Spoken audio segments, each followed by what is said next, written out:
后来乡亲啊，这个风台造成的灾情，咱的记者伫咧第一线上新的报道，继续来到高雄的桃园区，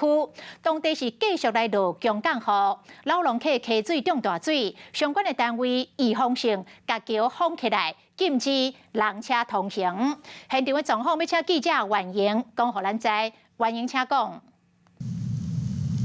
好，主播受到台风卡努的影响呢，其实可以看到目前高雄老农溪呢水位是非常的高，而且整个水流呢可说是非常的湍急，不断的从上游往下来冲刷。就是因为这个状况呢，因此在一旁的萨拉阿乌桥呢也是进行一个预防性的封闭，现场都是拉起了封锁线，禁止人车通行。而稍早前呢，其实在玉穗溪的上游啊，也发生了土石流的一个状况，有直径6到8公尺的巨石呢，是不断的从上游往下来冲刷，这也导致呢明巴克路桥的钢便桥是有一个毁损的情况。让我们来听一下稍早访问。数呢，我们总共有147户，总共433人是我们掌握到的。那主要不管是洗肾病患啊，或者是有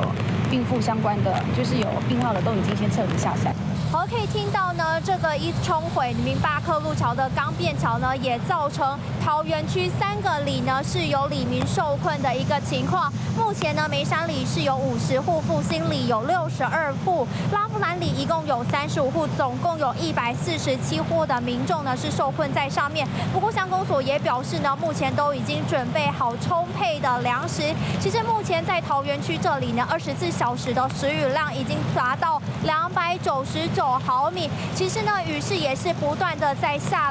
来，因此相关单位也都是不敢大意，持续在现场戒备。以上是我们掌握到的最新情况，把时间镜头先交还给棚内主播。